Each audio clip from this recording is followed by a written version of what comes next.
রাত্রির বেলা অনেকটা রাতে ওপরতলা থেকে কেউ কাউকে ডাকে, আর তার মাথার কাছে একটা পা ঝুলিয়ে আর একটা পা তুলে আর একজন বসে আছে। ডাক্তারবাবু দেখেন, টেস্টপত্র হয়, টেস্টপত্রে কিছুই ধরা পড়ে না, কিন্তু জ্বর প্রত্যেকদিন রাত্রিরে আসা শুরু। সেই সময় ওই কাঁচা মাছ মুখে অবস্থায় ওর ভাই ঘোরে। ও তখন দেখছে ওটা ওর ভাই নয়, ওটা কে সেটাও জানে না। আত্মা, সে চট করে তার মায়ার বাঁধন অতিক্রম করে যেতে পারে না, কারণ সে নর্মাল যে লাইফ স্প্যান সেটা সে শেষ করেনি। এটা কি চার্টে দেখা যায়? ছেলেটি অনেকদিন আগে গত হয়েছে, মারা গেছে বছর 3-4 আগে। তাহলে মৃত ছেলেকে ডাকতো? সে ডাকতো রোজ। কেউ সাধনা করতে পারবে কিনা সেটা ডিটারমাইন করেন কি করে? পরবর্তীকালে যিনি কৃষ্ণানন্দ আগমবাগীশ বলে পরিচিত হয়েছিলেন, এই মহা সাধকটির যে অবদান এই কালীকে ঘরের মেয়ে, ঘরের মাতে রূপান্তরিত করবার জন্য, এই অবদান অনস্বীকার্য। একদমই তাই। কৌস্তবের আড্ডাতে আজকে আমাদের সাথে রয়েছেন ধ্যানযোগী আচার্য কৌটিল্য। আজকে তার সাথে এমন কিছু বিষয় নিয়ে কথা হয়েছে, এমন কিছু ঘটনা তিনি শেয়ার করেছেন, তার জীবনের এমন একটা কেস স্টাডি তিনি শেয়ার করেছেন যা শুনলে আপনারা শিহরিত হয়ে উঠবেন। এবং এই পুরো ঘটনাটা শোনার পর এমন কিছু অ্যাসপেক্টের ব্যাপারে আপনারা জানতে চলেছেন যেটা আপনাদের ডেলি লাইফে, আপনাদের প্রফেশনাল লাইফে প্রচণ্ড পরিমাণে কাজে লাগবে। মা কালী, যিনি কালকে রমণ করেন, তাকে নিয়ে কথা হয়েছে। আজকের এই এপিসোড আপনারা শেষ অবধি দেখুন, জানান কেমন লাগলো, এবং হ্যাঁ, নতুন হলে সাবস্ক্রাইব করবেন এবং পুরনো হলে সবার সাথে শেয়ার করে দিন আজকের এই এপিসোড। শুরু করছি কৌস্তবের আড্ডার মারাত্মক একটা হরর পডকাস্ট। জয়গুরু মহারাজ, কৌস্তবের আড্ডার আরও একটি এপিসোডে আপনাকে স্বাগতম জানাচ্ছি আমি। কেমন আছেন আপনি? খুব ভালো আছি, তুমি কেমন আছো বলো? আমি তো ভালোই আছি।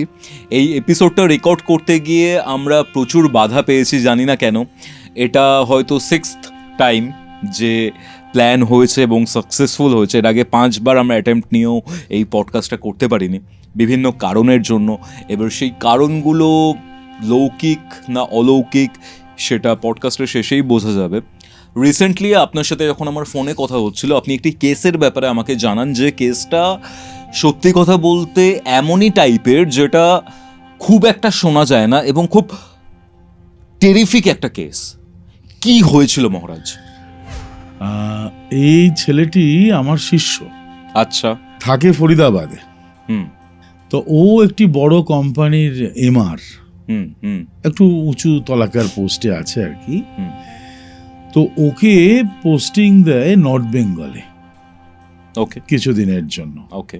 অফিস তো অ্যাকোমোডেশন দেয়, কিন্তু অফিসের নিজস্ব যে সমস্ত রেস্ট হাউস, গেস্ট হাউস এসব থাকে, সেগুলো হয়তো কোনো কারণে ভর্তি বা কিছু, তখন ন্যাচারালি কি হয়, বাইরে থেকে বাড়ি ভাড়া করতে হয় বা এরকম কিছু। ঠিক ওই সময় একদম কোইন্সিডেন্ট বলা যেতে পারে যে ওর কাজিন ব্রাদার, সে একজন ইঞ্জিনিয়ার, আচ্ছা, সরকারি ইঞ্জিনিয়ার।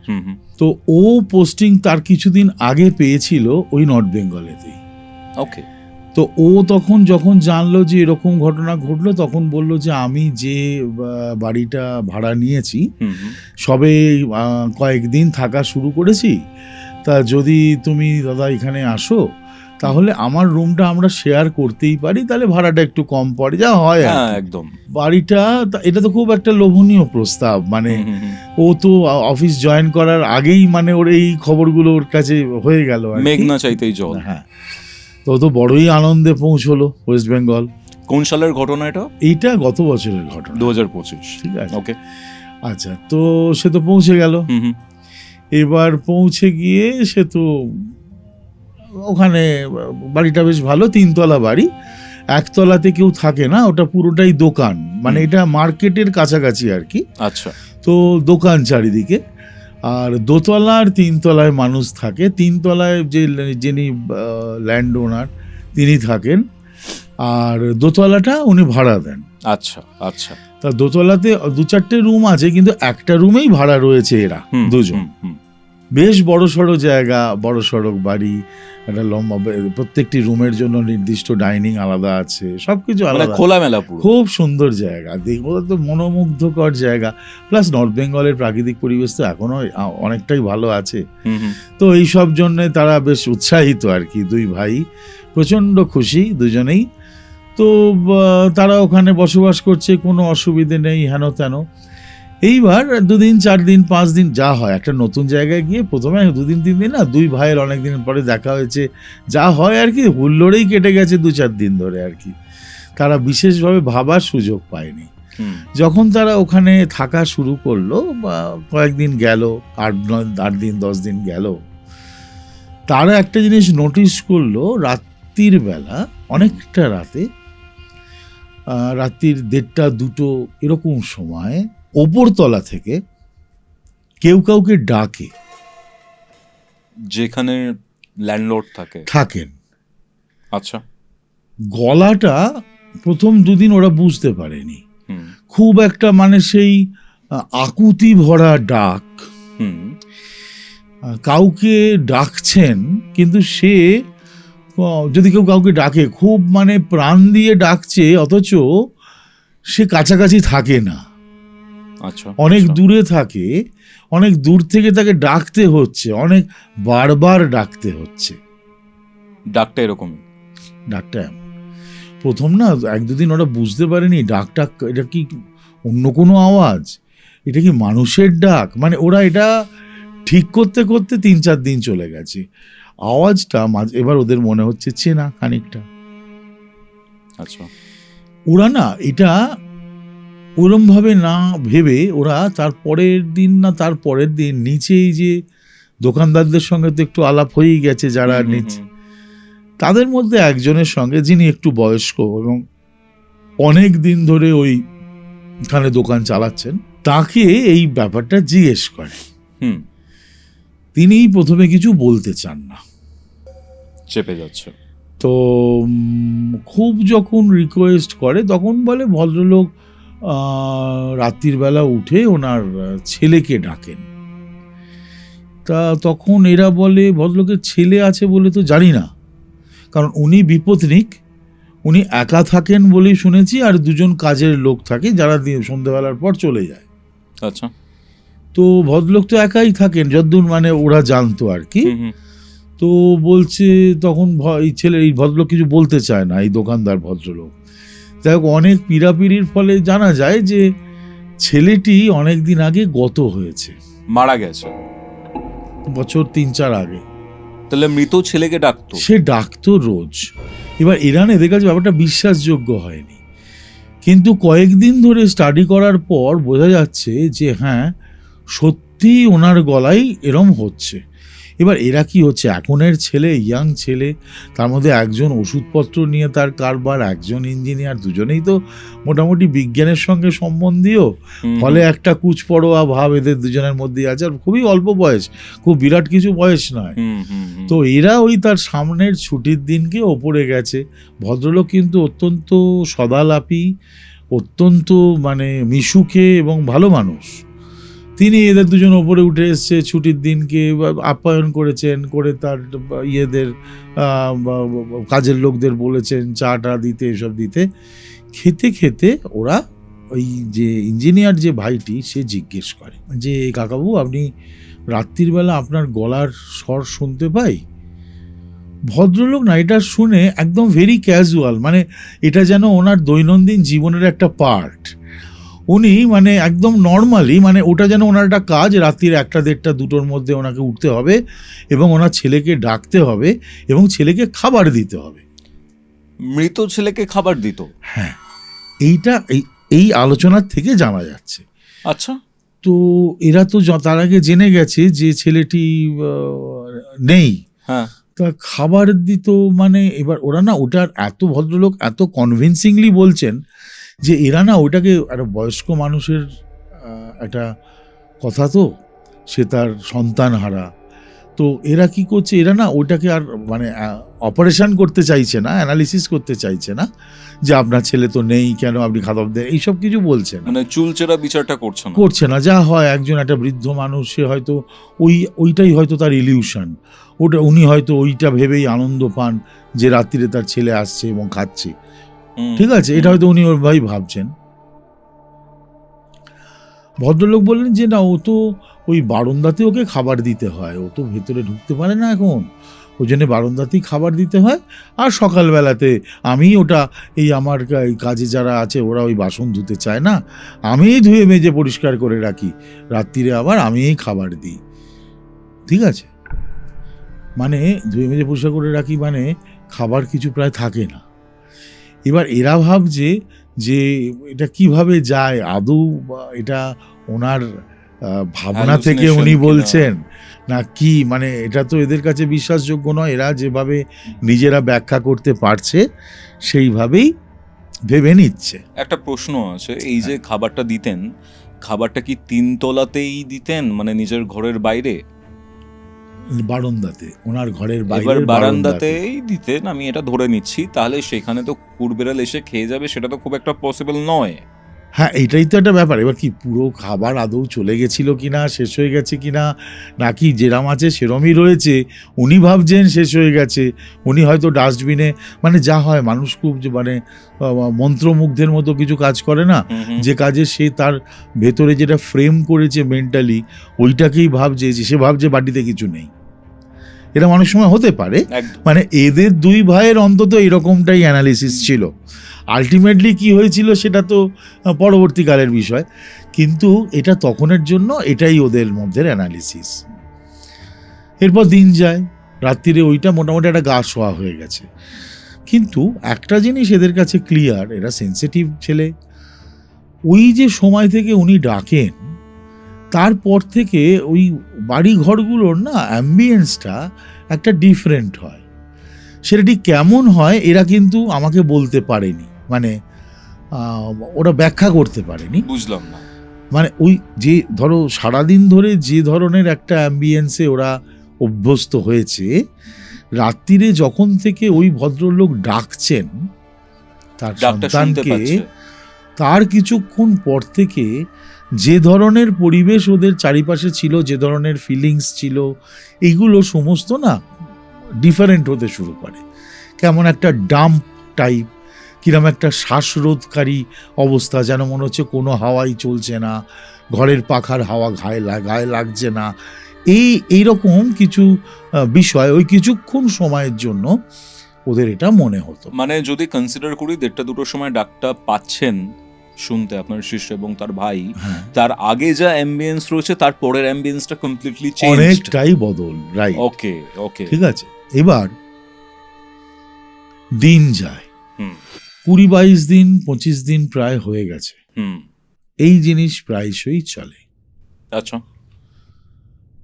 প্রথম যেটা নোটিশ করা শুরু হলো সেটা হলো এই যে ছেলেটি আমার যে শিষ্য, যে নাকি ওষুধ কোম্পানির একজন প্রতিনিধি, তো এই ছেলেটি প্রথম নোটিশ করলো একদিন রাত্রির বেলা যে ওর যে ভাই পাশের খাটে শুয়ে আছে, সে রাত্রিরে মানে জ্বর এলে যেরকম কাঁপে, ঠান্ডা লাগলে সেরকম ভাবে কাঁপছে এবং একদম হাত পা গুটিয়ে ফেলেছে, মানে ম্যালেরিয়ার সময় যেরকমটা হয়। হ্যাঁ, ও না ওটা দেখে উঠে পড়ে সত্যি সত্যি গায়ে হাত দিয়ে দেখে ধুমধুম আর জ্বর। ও কোনো রিস্ক নেয় না, নিজের কাছে ওষুধ বিদ্যুৎ থাকে, সে নিজের ডাক্তারি একবার করে। পরের দিন এবার একজন ওষুধ কোম্পানির প্রতিনিধিত্ব ওই অঞ্চলে গিয়ে ডাক্তারদের সঙ্গে কানেকশন তো আছে অবশ্যই, ও ওখানে কোনো এক বড় ডাক্তারবাবুর কাছে নিয়ে যায়। ডাক্তারবাবু দেখেন, টেস্টপত্র হয়, টেস্টপত্রে কিছুই ধরা পড়ে না, কিন্তু জ্বর প্রত্যেক দিন রাত্রিরে আসা শুরু হয়। ওষুধ খাওয়ানো হয়, ঘন্টাখানেক ঘন্টা দেড়েকের মধ্যে জ্বর একটু নামে, আবার তারপরের দিন একই রকম হয়। এই ঘটনাটা কয়েকদিন ধরে চলতেই থাকে। তখন ডাক্তারবাবু বলেন আপনি কিছু কয়েকদিনের জন্য ওকে হসপিটালাইজ করুন, আচ্ছা, আরও কিছু হয়তো বা বেটার অবজারভেশন বা বেটার কিছু করা যেতে পারে, আপনি করুন। এই ছেলেটি রাজি হয় না, না আমি ছুটি পাবো না, আমার এত ছুটি নেই ইত্যাদি ইত্যাদি বলে ওটাকে এড়িয়ে যায়। কিন্তু রোজ এই জ্বর আসার সিলসিলা বন্ধ হয় না। মানে যার জ্বর হচ্ছে সে ছুটি পাবে না বলে? হ্যাঁ, ও তখন হসপিটালে গেলেই তখন কদিন ধরে বন্দি থাকবে, সেটা ও তখনই করতে রাজি হয় না। এর 1-2 দিন পরেতে যেটা ঘটে সেইটা মারাত্মক। সেটা হলো রাত্রির বেলা তো ওই ছেলেটি ওই শুয়েছে, আমার শিষ্য যে সেও তো শুয়ে গেছে। যখন ওই ডাকটা, ওটা তো অভ্যাসের মধ্যে চলে গেছিল প্রায়, কিন্তু তবু কোনো কোনো দিন ওই ডাকের, যখন ডাকটা ভদ্রলোক দেন তখন ঘুম কখনো কখনো ভাঙে। আচ্ছা। এই ছেলেটির ওই দিন ঘুম ভাঙে, আমার শিষ্য। সে ওই অবস্থাতে ন্যাচারালি তার ভাইয়ের জ্বর হচ্ছে বা এ হচ্ছে, ফলে ফার্স্ট নজর তার যায় ওই খাটের দিকে। দেখে ওর ভাই যেরকম ঘুমোচ্ছে আর তার মাথার কাছে এরম একটা পা ঝুলিয়ে আর একটা পা তুলে আর একজন বসে আছে। ঘরের ডিম লাইটে সেটা পরিষ্কার, এবং যে মানে খুব স্কেয়ারি ফেস। ওইটা দেখে এই ছেলেটি চিৎকার করতে যাবার শক্তিটাও সে হারিয়ে ফেলে এবং অলমোস্ট সেন্সলেস হয়ে যায়। মাথার কাছে বসেছিল ভাইয়ের একটা পা খাট থেকে ঝুলছে আর একটা পা খাটে তোলা। ভাই কিন্তু যেরকম ঘুমাচ্ছে। এটা হচ্ছে এই ছেলেটির থেকে 3 হাত 4 হাত দূরে হচ্ছে তার পাশে ভাইয়ের খাট। তার নজর এই দিকে পড়ে, সাংঘাতিক ব্যাপার। এবং এ তো বেসিক্যালি ওই হঠাৎ ওই বিভৎসতাটা নিতে পারেনি, ও সেন্সটা হারিয়ে ফেলে। পরদিন থেকে ও ঠিক করে যে এই বাড়িটা বদল করার প্রয়োজন আছে ভাবে, কিন্তু বদল করার প্রক্রিয়া যখন শুরু করে দেখে ও বদল করতে পারছে না। এমন এমন ঘটনা ঘটতে শুরু করছে, এখানে দুটো জিনিস একসঙ্গে ঘটা শুরু হয়। এক হচ্ছে ওর বাড়ি বদল করা শুরু করার জন্য বিভিন্ন জায়গায় খোঁজ খবর নেয়, প্রচেষ্টা করে, 1-2 জনকে অ্যাডভান্স করে। তারা তার 1-1.5 দিনের মধ্যে টাকা ফেরত দিয়ে যায়, দিয়ে বলে যে না এখন বাড়িটা ভাড়া দেওয়া যাবে না। অদ্ভুত না ব্যাপার। আর যতবার বাড়ি বদল করতে চাইছে কোনো না কোনো বাধায় সেটা আর কিছুতেই হচ্ছে না। এটা যেমন একদিকে ঘটছে, মানে ট্র্যাপ হয়ে গেছে। হ্যাঁ, ওই যে ওর ভাই সে কিন্তু ক্রমশ অসুস্থ হওয়া শুরু করছে। ওকে। এবং সেটা খুব মারাত্মকভাবে। প্রথম লক্ষণীয় বস্তু হলো, যেটা অনেক সময় প্যারানর্মাল অ্যাক্টিভিটিতে দেখা যায়, এখানেও সেটা ঘটেছিল, সেটা হচ্ছে ফ্রিজের মধ্যে আজকে এনে রাখা মাছ, যা আজকে রান্না হয়নি কালকে হবে, সেই মাছ পরের দিন আর পাওয়া যাচ্ছে না, মাংস পাওয়া যাচ্ছে না। ওই ছেলেটি দিনের বেলায় কিন্তু একদম স্বাভাবিক, অফিস যাচ্ছে, চলে আসছে। সন্ধে হওয়ার পর থেকে এর ব্যাপারটা যে খুব অস্বাভাবিক হচ্ছে তাও নয়। যা ঘটনা ঘটছে সেটা কিন্তু ঘুমিয়ে ওঠার পর থেকে, ওই রাত 1টা, 1:30, 2টোর থেকে। এই ঘটনা যখন ঘটতে থাকে সেটা ক্রমশ এবার বাড়তে শুরু করে। এই ঠিক বুঝতে পারে না। দিনের বেলাতে ওর ভাইয়ের সঙ্গে আলোচনা করে যে আমরা এখান থেকে বেরিয়ে যাওয়াটা আমাদের উচিত। ও ভাইও কিন্তু বলছে হ্যাঁ বেরিয়ে যাওয়াটা উচিত। ওর যে ভাই রয়েছে সে কি এই ব্যাপারটা জানতো যে ওর মাথার কাছে কেউ বসেছিল? না, ওকে এটা বলেনি কখনো।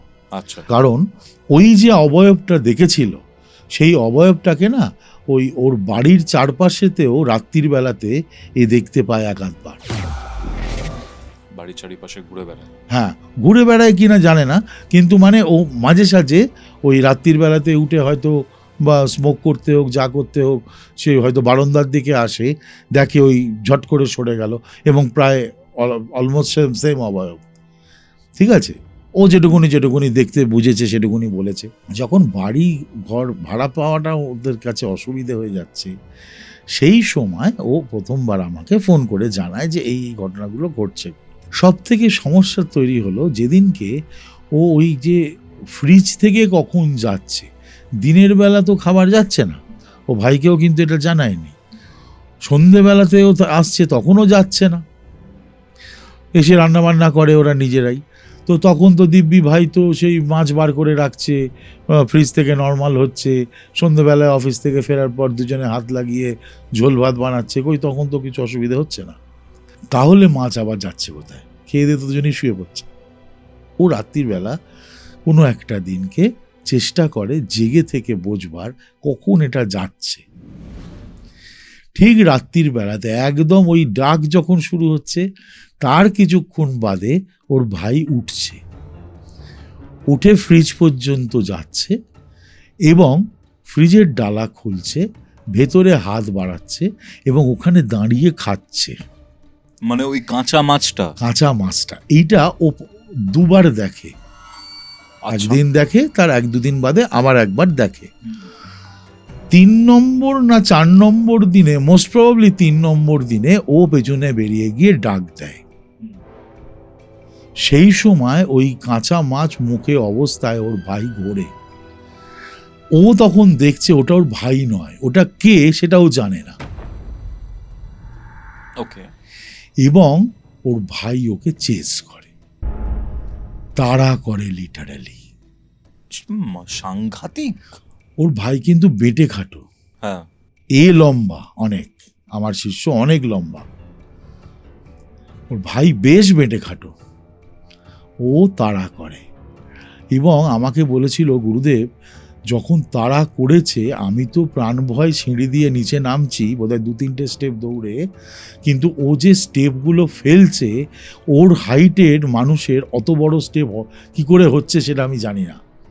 ও কোনো রকমে নিচে বেরিয়ে গিয়ে দরজা দিয়ে বাইরে যায়, গিয়ে ওইখান থেকে, মানে দরজাটা লক করেছিল কিনা আমার মনে নেই, কিন্তু দরজা দিয়ে ও বেরিয়ে যায়, বেরিয়ে গিয়ে ওইখান থেকে প্রায় লিটারেলি দৌড়োয়।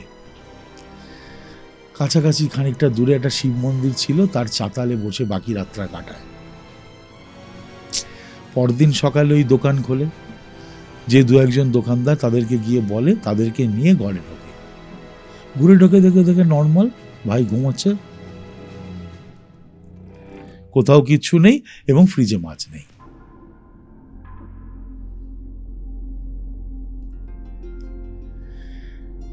এরপরে ওরা খুব সিনসিয়ারলি, আমার শিষ্য এটা আমাকে বলে যে গুরুদেব এখানেতে কি হচ্ছে বুঝতে পারছি না, আর এখান থেকে আমাকে বার করুন, আমার ভাইকেও বার করুন। আমি প্রথমে ভেবে পাচ্ছিলাম না বার করবোটা কি করে, কারণ আমি শুনে বুঝতে পারছিলাম ভদ্রলোক তার ওই মায়া থেকে, সন্তানের মায়া থেকে বেরোননি এবং উনি ওইটাকে কাটিয়ে উঠতে পারবেনও না। এবার ওই কন্টিনিউয়াস ইনভোকেশন ওনার যে চলছে, ছেলেকে ডাকা, সেই ইনভোকেশনে, কারণ আমি পরে ওইখানের খবর জানতে পারি, সেটা হচ্ছে ওই ছেলেটি কোনো একটা জায়গায় কাজ করতে গেছিল, সেটা সম্ভবত আমাদের রাজ্যের বাইরে। যেখানে কাজ করতে যায় সেখানে ও প্রত্যেক দিন হিউমিলিটেড হতো, প্রত্যেক দিন। আচ্ছা। কাজের জায়গায় থাকে না, সবারই কাজের জায়গায় কিছু হিউমিলিয়েশন থাকে, অনেকের মধ্যেই দুঃখ থাকে, সে থাকে, হতো, এবং অকথ্য অত্যাচারিত হতো। এবং ও কাজ করতে গেছে, ও যে ধরনের কাজ করতো সেখানেতে, তার থেকে বেশি যোগ্যতা ওর নেই, মানে ওর থেকে বেশি বড় কাজ ও পাবে না। আচ্ছা। ওকে ওখানে কষ্ট করে ওই কাজগুলোই করতে হবে। তা ওইখানে কষ্ট করে কাজ করতে থাকে, কিন্তু কিছুদিন বাদে ও মেন্টালি ওটাকে আর নিতে পারে না। ঠিক আছে, এবার ওখানের লোক বলে, ওখানের মানুষজনের কাছে শোনা গেছে যে ও হঠাৎ অ্যাক্সিডেন্টে ও কোনোভাবে মারা পড়েছিল, আবার কেউ বলে যে না ওটা অন্যরকম কিছু। সেটা যাই হোক, কিন্তু ঘটনাটা আমি বুঝি যে ও ছেলেটির যা বয়স, যে বয়সে সে মারা যায়, সেটা তো খুবই অল্প বয়সে। তো আলটিমেটলি এটা অপঘাত মৃত্যু আমার কাছে, সেটা যেভাবেই হোক না কেন, মার্ডারও হতে পারে, নর্মাল যাই ঘটুক, সেটা অপঘাত মৃত্যু। অপঘাত মৃত্যুর ক্ষেত্রে কি হয়, আত্মা সে চট করে তার মায়ার বাঁধন অতিক্রম করে যেতে পারে না। তার অনেকগুলো কারণ সে নর্মাল যে লাইফ স্প্যান সেটা সে শেষ করেনি। এটা কি চার্টে দেখা যায়? হ্যাঁ, খানিকটা দেখা যায়। সেটা সে পুরোটা শেষ করেনি, করতে পারেনি। সে যেভাবেই হোক না কেন সে তার জীবনটা ওই জায়গায় গিয়ে থেমেছে। ফলে ও তো ওইটাকে মেনে নিতে পারছে না, কারণ ও তো আত্মার তো কোনো ডিসক্রিমিনেশন নেই। ও তো লাস্ট অবধি যে চিন্তা নিয়ে ও বেরিয়েছিল সেই চিন্তার দ্বারাই ও ঘুরঘুর করছে। ওর কাছে ওর বাড়ি প্রিয় ছিল, ওর ইত্যাদি ছিল। ওর মা তখন জীবিত ছিলেন যখন ছেলেটি মারা যায়। তো এই শখটা ওর মা নিতে পারেননি। তার কিছুদিনের মধ্যে ওর মাও চলে যান, ফলে বাবা একা হয়ে যায়, একটি মাত্র সন্তান। তো ভদ্রলোকের অবশ্যই একটা মানসিক বৈকল্য হয়তো তৈরি হতেই পারে, কিন্তু তার সঙ্গে এই ঘটনাটাও একটা ঘটনা যেটা নাকি এই জায়গাটাতে ওই আত্মা তার নিজের যে একটা জীবন, সেই জীবনটা হঠাৎ থেমে যাওয়ার যে কষ্ট, সেটা থেকে সে বেরোতে পারছে না। সেটা আমরা এইভাবে বলি বটে, আমি অনেক রকম কাজ করতে যাই, অনেক রকম কাজ আমাকে করতে হয়, মানুষ বিপদে পড়ে যায়। এই ধরনের ডিফারেন্ট দুটো সেগমেন্টের, দুটো আলাদা ডাইমেনশনের মধ্যে যখন ক্ল্যাশ হয় তখন অসুবিধে তৈরি হয়তো হয় কখনো। কিন্তু আমি নিজে না এটার জন্য খুব দুঃখিত হই। মানে যে গেছে, হঠাৎ করে যেভাবেই সে যাক না কেন, তার জীবনটা ওইভাবে চলে যাওয়ার পর এখন যে জীবনটার মধ্যে সে রয়েছে সেখানে সে তো সুখী নয়, নইলে বারবার ঘুরছে কেন? যখন ছেলেটি মারা গেছে, ছেলেটির দেহটাকে হয়তো এখানে আনা হয়েছে সৎকারের জন্য। হ্যাঁ, এই যে আত্মা থাকে, হ্যাঁ, অপঘাতে মৃত্যু, এই আত্মা কি দেহের সাথে সাথেই ঘোরাফেরা করে? হ্যাঁ, কিছুদিন তো তাই করবে সে, যতক্ষণ না পর্যন্ত সৎকার হয়। কারণ সে তো প্রথমটায় ঢুকতে চায় ওই দেহটার মধ্যেই, কিন্তু সেটা সে পারে না। এবং সে সবাইকে দেখতে পায়, সবাইকে সে শুনতে পায়, অথচ সে বলতে চায় অনেক কিছু, কিন্তু সেটা কেউ শুনছে না। হ্যাঁ, ওর এই ফেজটা, এই যে দশাটায় ও পড়লো, এইটা বুঝতে ওর বেশ কিছুটা সময় লাগে। তারপর সে দেখে তার দেহটা সৎকার হচ্ছে, সেটা যে ধর্মের যিনি তার মতো করে হচ্ছে। তো এই ব্যাপারগুলো দেখে এবার সে তার নিজের যে বাসস্থান, তার যে চেনা গণ্ডি, চেনা জায়গাগুলো, চেনা বাসন, চেনা চেয়ার টেবিল, চেনা খাট, চেনা আলমারি, চেনা মানুষজনের এই যে বৃত্ত, সেই বৃত্তের মধ্যে সে আবর্তিত হতে থাকে প্রত্যেক দিন। এবার তার মধ্যে যদি এই ভদ্রলোকের মতো যদি এরকম হয়, কেউ ওরকম আকুল হয়ে যে নাকি তার সব থেকে প্রিয়জন, সে যদি রোজ ডাকতে থাকে তাকে, তখন কি হয়, সে শান্তি পাওয়া তো দুরবস্থান, সে সুস্থির থাকতে পারে না। এবং সে বারবার সেখানেতে তার যে প্রিয়জন তাকে ডাকছে, তার কাছে আসতে চায় এবং তার সঙ্গে তাকে কথা বলতে চায়, তার খোঁজ খবর নিতে চায়, কিন্তু সেটা সে করতে পারছে না। তো ফলে সে বিভিন্নভাবে নিজেকে বোঝানোর চেষ্টা করে যে সে সেখানে প্রেজেন্ট রয়েছে। আমরা আবার ঘটনায় ফিরি। আপনাকে তো যোগাযোগ করলো মহারাজ, এবং পরে আপনি জানতে পেরেছিলেন যে ছেলেটির সাথে কি কি হয়, বাট ইমিডিয়েটলি সেই সকালে যখন দোকানদারদের নিয়ে আপনার শিষ্য ঘরে ফেরে এবং ভাইকে ঘুমন্ত অবস্থাতে দেখে, তারপর কি হয়? ইমিডিয়েটলি আপনাকে জানায় যে আমরা এখান থেকে বেরোতে চাই। আপনার প্ল্যান অফ অ্যাকশন কি ছিল? আমার প্ল্যান অফ অ্যাকশন, প্রথমে আমাকে বুঝতে সময় নিতে হয়েছিল কয়েকটা দিন। আমি রওনা দিই ওখানে, আমাকে জায়গাটা গিয়ে একবার দেখতে হয়, মানে সশরীরে গিয়েছিলেন? একবার দেখতে হয়েছিল, কারণ যেহেতু ওখানে ওরা তো টেন্যান্ট, তো একবার জায়গাটা না দেখলে ধারণা করতে পারা খুব মুশকিল। এবার ওখানটা আমি গিয়ে দেখে বেরিয়ে আসি, ওদেরকেও বলে আসি আসবার জন্য।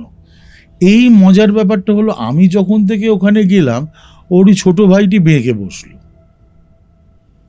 কাজিন, যার সাথে কাজিন, আচ্ছা, এমনি কিন্তু ভীষণ গুড বিহেভিয়ার, ভীষণ ভালো, কিন্তু সে না সরাসরি আসতে চাইছে না। এবার এইটা আবার একটা মজার ব্যাপার। আসতে চাইছে না, মানে আমি ওখান থেকে ডেকেছিলাম, আমি এই কাজটা করব ভেবেছিলাম কঙ্কালীশ্বরীতে, আমাদের বোলপুরে। তো আমি তখন ডেকেছিলাম যে এখানে চলে এসো, তাহলে আমার কাজটা করতে সুবিধা হবে।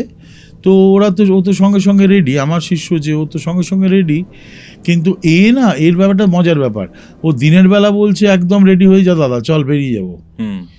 আর যখনই রাত বাড়ছে তখন বলছে না না এই সমস্ত কোথাও এখন যাওয়া যাবে না। আপনি যখন ওখানে গিয়েছিলেন, যখন ছিলেন, তখন আপনার কি ফিলিং হয়েছে? আমার ফিলিং তো ফার্স্ট ক্লাস, জায়গাটা ভীষণ ভালো ছিল। কিন্তু আমার ফিলিংস ওই, আমি তো ছিলাম সন্ধ্যের থেকে একটু বেশি টাইম পর্যন্ত, তারপর আমি বেরিয়ে আসি। মানে গিয়েছেন নর্থ বেঙ্গলে, দেখেছেন, আবার ফিরেও এসেছেন? না না, আমি ওই বাড়িটায় ঢুকি সব মানে বিকেলের দিকে, ওই বাড়িটার থেকে আমি বেরিয়ে চলে আসি ধরো ওই রাত্রি 8টা-9টা এরকম সময়। তো ওই টাইমের গ্যাপটুকুনি বোঝার দরকার ছিল কীভাবে ডিফারেন্সটা হচ্ছে। তো এবার এই ঘটনাটা শুরু হয়ে যায় অ্যাকচুয়ালি সূর্যাস্তের পর থেকেই, কিন্তু সেটা ওদের ফিলিংসে আসে না। আপনার উপলব্ধিতে আপনি পেয়েছেন? হ্যাঁ, উপলব্ধিতে আমার মতো যে কোনো তন্ত্রসাধকই যদি যান, তিনি যে কোনো জায়গায় কাজ করতে গেলে তার উপলব্ধি তো সাধারণ জনগণের থেকে একটু বেশি হবেই, স্বাভাবিক। তো এবার ওটা বোঝা যায়, ওটা বোঝার অনেক উপায় থাকে। তো এবার শুরু হয়, এবার আমি তো চলে আসি ওখানে, আমি ওখানেই কাছাকাছি, মানে যা বোঝার বুঝে গেছে। এবার আমি আমার যে অ্যাকশন প্ল্যান ছিল যেটা নাকি আমি করব তার প্রতিকারার্থে, তো সেটার জন্য আমাকে এদিকেই আসতে হবে। তো এসে আমি করব এবং ওদেরকেও বলি, তা রাজি কিন্তু ওরা দুজনেই হয় পরের দিন আর কি, সকালে যখন কথা হয়। দিনের বেলা এর ভাই বলে যে হ্যাঁ যাব, সন্ধ্যের পর বলে যাব না। আচ্ছা। তো আলটিমেটলি কিন্তু ছোট ভাই প্রথমে এলো না, এলো আমার শিষ্যই। তো কালী মহাকাল অ্যাপ্লাই করেছিলাম। তো প্রথমবারের কাজ করার পর 5-6 দিনের মাথায় ওকে পাঠিয়ে দিলাম। এবার কাজ যখন 2 দিন অতিক্রম হয়ে গেছে তখন কিন্তু ও না রাত্রির বেলা ফোন করছে, ফোন করে বলছে কোনো কিছু করার প্রয়োজন নেই, তুমি এক্ষুনি ওখান থেকে বেরিয়ে চলে এসো, আমার শরীরে খুব কষ্ট হচ্ছে, আমি কিন্তু বাঁচব না। ওকে ওকে ওকে ওকে। তো ন্যাচারালি এ ভয় পেয়ে যায়। তো আমি বলেছি অত ভয় পাওয়ার প্রয়োজন নেই, একটুখানি ধৈর্য ধরতে হবে তোমাকে। তো 4-5 দিন 6 দিনের মধ্যে মাথায় ওকে আবার ফেরত পাঠাই আমি, সঙ্গে কিছু দ্রব্য থাকে ইত্যাদি ইত্যাদি দিয়ে।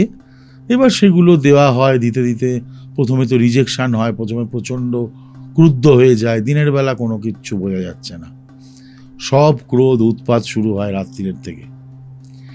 এবং সেটা এরপর শুরু হয় বেশ অনেকটা লম্বা সময় পর্যন্ত। একদিন ওই রকম টাইমে ওর ভাই বলে যে যাই তুমি করো আমি এখান থেকে কোথাও যাব না, আমি এখানেই থাকব, আমি যেরমভাবে গেছি সেইভাবেই একেও নেব মানে ওর ভাইয়ের কথা বলছে। ওরে বাবা রে, বুঝতে পারছো? কোনো কভার্স দিয়েছিলেন কি? না, সেটা তক্ষুনি দেওয়ার সময় আসেনি, ছুঁড়ে ফেলে দেবে। হ্যাঁ, মানে আমার এটাই একটা বক্তব্য যে ধরুন কেউ পজেসড অবস্থাতে রয়েছে, কারোর উপর ব্ল্যাক ম্যাজিক হয়েছে, সে নিজের সেন্সে নেই, সেই সময় তাবিজ কবজ অনেকেই গলায় রাখেন না বা হাতে রাখেন যায়ও না। এক্স্যাক্টলি, সময় দিতে হয়, আগে তাকে নিউট্রালাইজ করতে হয়। যে ধরনের এনার্জির সঙ্গে সে নিজে করে ফেলেছে, নিজেকে মিলিয়ে ফেলেছে, হ্যাঁ, সেই মেলানোটার থেকে তাকে আগে বার করতে হয়। যতক্ষণ না ওই দুটো এনার্জির মধ্যে তুমি কর্ড কাট করতে পারবে ততক্ষণ পর্যন্ত কিন্তু তুমি ওসব কিছু দিতে পারবে না। তখন তোমায় অন্যান্য দিক থেকে তোমাকে ব্যবস্থা করতে হবে। তার অ্যাম্বিয়েন্সটাতে বিশেষ ধরনের কিছু যন্ত্রের ইউজ হয়, তখন কিছু বিশেষ ধরনের দ্রব্যকে ব্যবহার করা হয়, তার অজান্তেই ছড়ানো হয়, তার অজান্তেই, হ্যাঁ তার অজান্তেই তো ব্যবহার করা শুরু হয়। আমি তো এরকমভাবে অনেক সময় যন্ত্র দিই যে যন্ত্র প্রকাশ্যে দেয়ালে ঝোলানোরও প্রয়োজন পড়বে না, ঠিক আছে, ওটা এমনভাবে ব্যবহার করা হবে, ওটা থাকবে ওই বাড়ির ওই ঘরের কোনো না কোনো জায়গায় থাকবে, চোখের নজরে আসবে না, ওটা চট করে বুঝবে না। যে সময়টায় ও নর্মাল আছে সেই সময় ওটা ঢুকে গেল জায়গা মতো, কিন্তু ওটার যে এনার্জি থাকবে সেই এনার্জিটা ওকে আস্তে আস্তে কন্ট্রোল করার চেষ্টা করবে, খুব সুদিং, ঠিক আছে। ও চট করে তো এই এনার্জিটার সঙ্গে এটার সঙ্গেও তো একাত্ম হতে পারবে না, না। সেটার সঙ্গেও তো একটা বিরোধ চলবে, একটা লড়াই চলবে। তো এই লড়াইটা অবধি সময় দিতে হবে তাকে, ধীরে ধীরে তাকে বাইন্ডিংস করতে হয় যাতে নাকি কোনো বড় ধরনের উৎপাত সে করে না বসে, কারণ এই সময়তে ডিস্ট্রাকশন একটা অ্যাটিটিউড আসে, ঠিক আছে, সেখানে হ্যাঁ আসে। সে তখন অনেক সময় দেখা যায় তুমি অনেক শুনবে, তুমি তো এই ধরনের অনেক মানুষকে নিয়ে কাজ করো, তুমি দেখবে যে অনেক সময় প্যারানর্মাল অ্যাক্টিভিটি যার ওপর হয়েছে বা যার ওপর যে অ্যাকোয়ার হয়ে গেছে, কোনোভাবে পজেস হয়েছে বা কোনো চালান হয়েছে, কিছু হয়েছে, তুমি দেখবে এদের মধ্যে একটা টেন্ডেন্সি থাকে নিজের গা কাটছে, একদম নিজের গাল কাটছে, অনেক কেসে দেখেছি, ঠিক আছে। মানে আমি অনেককেই জানি, কয়েকজনকে যাদের পরিচিত মানুষ, সে নিজে তার জীবন দিয়ে দিয়েছে, ঠিক আছে। এখানে একটা প্রশ্ন ছিল যেটা আমি করতে গিয়ে থেমে গেলাম, সেটা হচ্ছে আপনি বলছেন যে এরকম সময়তে কট করতে হয়, এরকম এনার্জির ইনফ্লুয়েন্সে যারা রয়েছে, কবচ বা কোনো কিছু তখন দেওয়া যায় না। এবার সেই যন্ত্রম ধরুন বাড়িতে রয়েছে বা দ্রব্য বাড়িতে রয়েছে, এবার সেই সময়তে সেটা চেষ্টা করছে কন্ট্রোলে আনার, কিন্তু এরকম সময় তো আমরা এরকমও অনেকবার দেখেছি, আমি নিজে ফেসও করেছি, শুনেওছি, বিভিন্ন কেসেও দেখেছি, সেটা হচ্ছে যে তারা আত্মহত্যা প্রবণ হয়ে পড়ে। ওটাই তো বলছি। এবার সেই জায়গাটা করবে কি করবে না, বা সেরকম কোনো স্টেপ নেবে কি নেবে না, সেই জিনিসটা কিভাবে প্রিভেন্ট করা হয়? ভীষণ ভালো প্রশ্ন। এখানে তোমাকে আরেকটা জিনিস এই কথাটা বলতে গিয়ে বলার দরকার আছে। আজকে ধরো যে আমার কাছাকাছি রয়েছে, আমার রাজ্যের মধ্যে কি আমার দেশের মধ্যে, তাকে যদি আমি ডাকি, ডেকে বলি এটা নিয়ে যাও, এটা নিয়ে যাও, এই জিনিসগুলো নিয়ে যাও, এইভাবে ব্যবহার করো, তার পক্ষে সেটা সম্ভব হচ্ছে। কিন্তু আমি এরকম কাজ করেছি জার্মানিতে,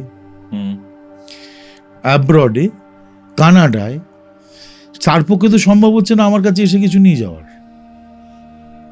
একদম। তাহলে ওটাও কিন্তু করা সম্ভব হবে।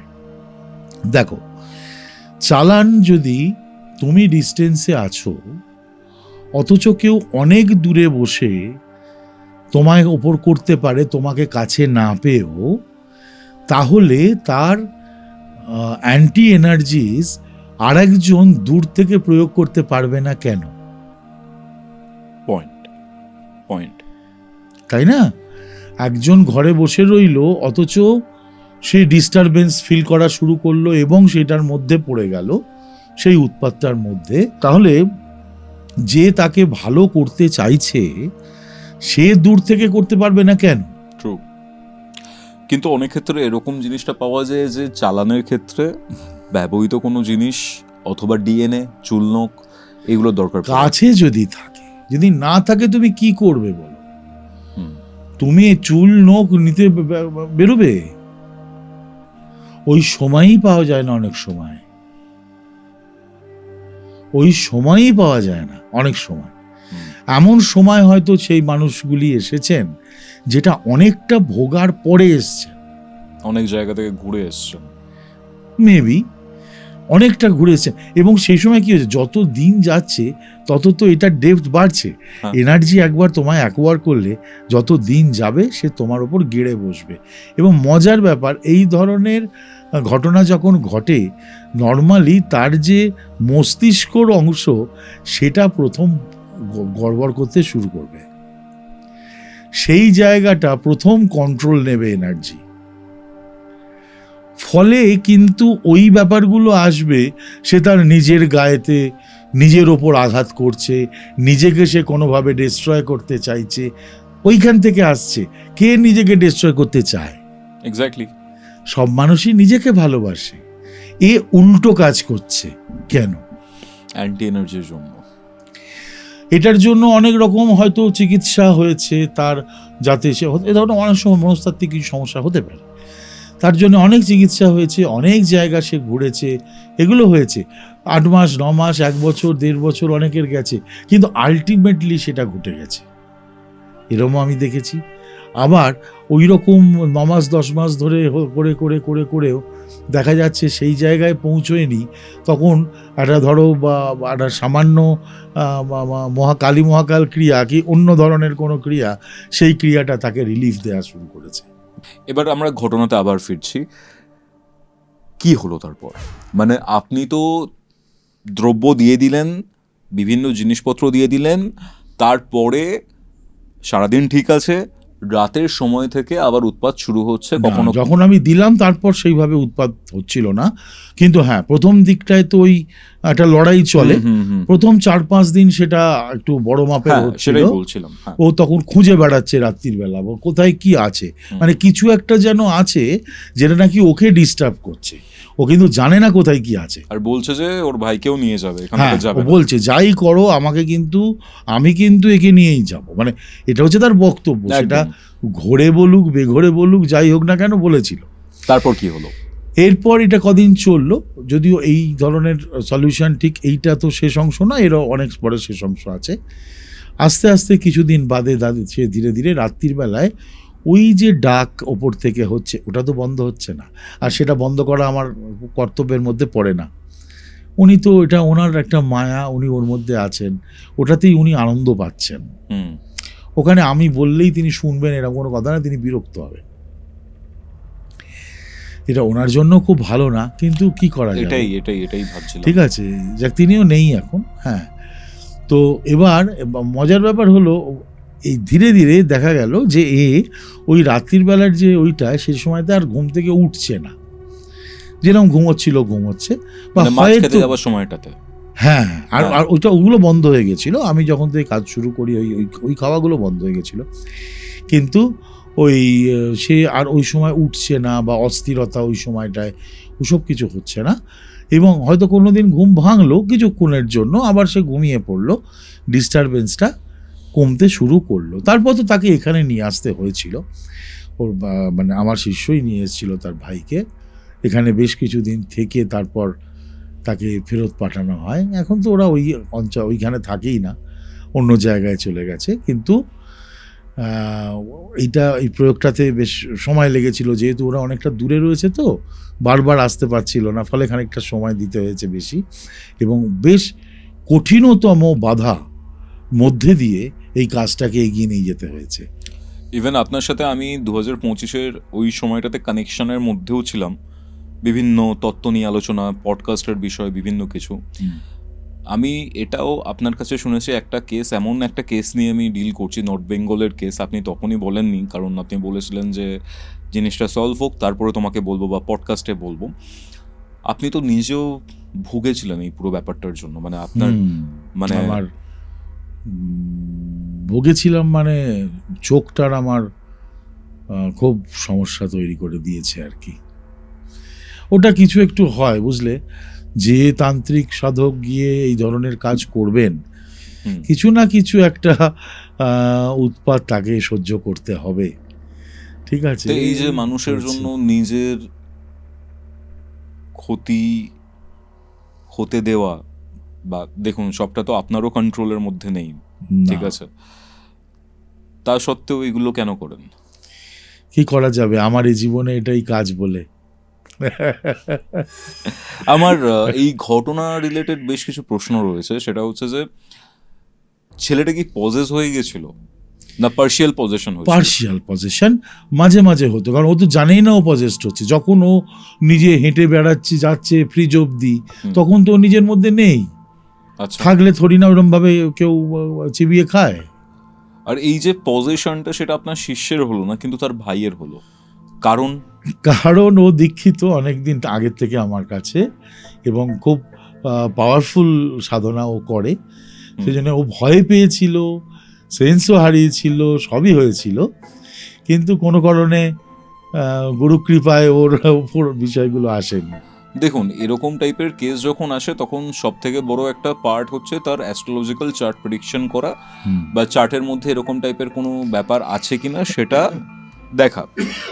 কিন্তু আমি শাস্ত্রে যা পড়েছি বা জেনেছি, টেকনিক্যালি এরকম কোনো অ্যাসপেক্ট চার্ট রিডিংয়ের মধ্যে নেই যে আপনি ডাইরেক্টলি বলতে পারবেন এর ওপরে ব্ল্যাক ম্যাজিক হয়েছে কিনা, বা এর ওপরে কোনো প্রেত বা এইসবের কোনো প্রভাব আছে কিনা। এই পুরো জিনিসটা সাধকের ইনটিউশনের উপর বেস করে হয়। বাট আপনি এরকমটা কি কিছু বলতে পারবেন যে বিশেষ কয়েকটা রাশি বা কিছু ঘরের প্লেসমেন্ট। ঠিক রাশি নয়, নর্মালি এটা সবসময় যে এটাই সত্যি হবে এরকমটা নয়। হ্যাঁ, মানে যাদের উপর পজিশনের বা হ্যাঁ, এরকম টাইপের অ্যাক্টিভিটি সম্ভাবনা হওয়ার থাকে। সম্ভাবনাটা বেশি। হ্যাঁ, সেটার ক্ষেত্রে আপনি ধরো কি রকম পেয়েছেন? লগ্নে কেতু, হুম, লগ্নের শনি অথবা দুটো একসঙ্গে, আবার কখনো লগ্ন থেকে পঞ্চমে কেতু, পঞ্চমে মঙ্গল শনি, এরকম অবস্থায় অষ্টমস্ত শনি, অষ্টমস্ত শনি মঙ্গল কেতু কিংবা শুধু শনি কেতু, চন্দ্র কেতু মঙ্গল অথবা কেতু শনি যুক্ত। এই ধরনের ক্ষেত্রে অনেক সময় কি হয়, কেউ যদি কোনো এই যে ধরনের যেসব ইদানিংকালে হচ্ছে, এ চালান ও চালান সে চালান, হুম, হুম, হুম। সেগুলো তার ক্ষেত্রে রিসিভ করে নেওয়ার সম্ভাবনা থেকে যায়। মানে এনার্জি সেন্সিটিভ হয়। হ্যাঁ, সেন্সিটিভ। এবার ব্যাপার কি হচ্ছে, অনেকেই তো অনেকের ওপর শত্রুতা থাকে, হুম, থাকলেই সে হয়তো মনে করলো যে এরকম ধরনের কোনো পথ সে বাঁচবে এবং সে অ্যাপ্লাই করবে, হুম, তার মানে সেটা ফলপ্রদ হতে পারবে এরকম নাও হতে পারে। ওকে। দেখা গেল যার ওপর ওই ধরনের খারাপ কাজ করবার ব্যবস্থা হলো, হুম, সে ইন্টারনালি ভয়ঙ্কর স্ট্রং, তার নিজস্ব অরা লেভেল এত পজিটিভ, এবং তার ফলে কি হচ্ছে, সে ওই ধরনের নেগেটিভ এনার্জি থ্রাস্ট যখন আসছে তখন ইন্টারনালি সে রিজেক্ট করতে শুরু করছে ওটাকে। হুম, বারবার রিজেকশন পাওয়ার জন্য তেমনভাবে ঘায়েল করা যাচ্ছে না। এগুলো খানিকটা প্ল্যানেটারি সজ্জার ওপর ডিপেন্ড করে খানিকটা দশার হয়, উপরেও ডিপেন্ড করছে। করে তার প্রারব্ধের ওপরেও করে। সে যদি সাধক হয় তাহলেও এই ব্যাপারটা থাকে, সে খুব খুব ভালো মাপের সাধক, একজন খুব সমর্পিত সাধক, হুম। তার ক্ষেত্রেও ঝট করে কেউ কিছু করতে চাইলেই করে ফেলবো এরকমটা এত সহজে না ঘটাটাই স্বাভাবিক। আপনি এই যে ঘটনাটা বললেন, সেখানে আপনার যে শিষ্য রয়েছে এবং আপনি যা ডেসক্রিপশন দিলেন, তার বয়স তো খুব বেশি নয়, আই গেস। না, ওই 33, 34, 35 বছর। আমি এখন একটা ব্যাপার খুব বেশি লক্ষ্য করছি, সেটা হচ্ছে ইউথ, বা ধরুন যারা নিজেদের 20s-এ রয়েছে বা আর্লি 30s-এ রয়েছে। আগেকার দিনে দেখা যেত যারা 50 বা 60-এর গণ্ডি পেরিয়েছে তারাই দীক্ষা নিত বা সাধন ভজনের এই ফিল্ডে আসতো। বাট ইউথ যারা 20s-এ রয়েছে বা 30s-এ রয়েছে, তারাও এখন খুব বেশি সাধনার দিকে আসার প্রবণতা দেখাচ্ছে। এই ব্যাপারটা স্পেসিফিক্যালি এখানে একটা যেটা ব্যাপার, সেটা হচ্ছে কালী সাধনা। আপনার কাছে তো আমি শুনেছি যে আপনার অনেক শিষ্য রয়েছেন এবং দেখেওছি তাদের মধ্যেও একটা ব্যাপার যে কালী সাধনা করব, যে কেউ কি কালী সাধনা করতে পারে বা কেউ সাধনা করতে পারবে কিনা সেটা ডিটারমাইন করেন কি করে আপনি? সাধনা করবার জন্য অ্যাস্ট্রোলজিক্যাল কিছু ফ্যাক্টরস থাকে, হুম, তার প্রারব্ধের ফ্যাক্টরও থাকে। হুম, সেই অনুসারে সে সাধনা, মানে স্পিরিচুয়াল অ্যাক্টিভিটি তার কতটা দূর এগোতে পারে তার একটা ধারণা তৈরি করা যায়। হুম, সবসময় সেই ধারণাটার বশবর্তী হয়েই যে সবটা ঠিক ঠিক ওই ধারণা অনুসারে চলবে নাও হতে পারে, হুম। কিন্তু প্রবাবিলিটি থাকে। আচ্ছা, যদি সে চেষ্টা করে তাহলে অনেকটাই সুবিধে সে পায়। ধরুন চার্টে নেই, বাট তার চেষ্টাটাই এতটা প্রবল যে সে সাধনার ফিল্ডে চলে এলো। হ্যাঁ, আসতেই পারে। ওকে। আচ্ছা, এবার মজার ব্যাপার হচ্ছে তুমি যেটা বলছিলে, দেখো অল্প বয়সীদের সাধনার একটা ঝোঁক এসছে, বিশেষত কালী সাধনার। আমার প্রচুর শিষ্য আছে যাদের বয়স তোমার ওই 21, 22 থেকে হুম, ওই 36, 37-এর মধ্যে, হুম, হুম, হুম, এবং মজার ব্যাপার তাদের ম্যাক্সিমাম অনেকেরই কালী সাধনা আছে। হুম, হুম। এবার তাদের মধ্যে কিন্তু অনেক রকম ক্যাটাগরি আছে। আচ্ছা।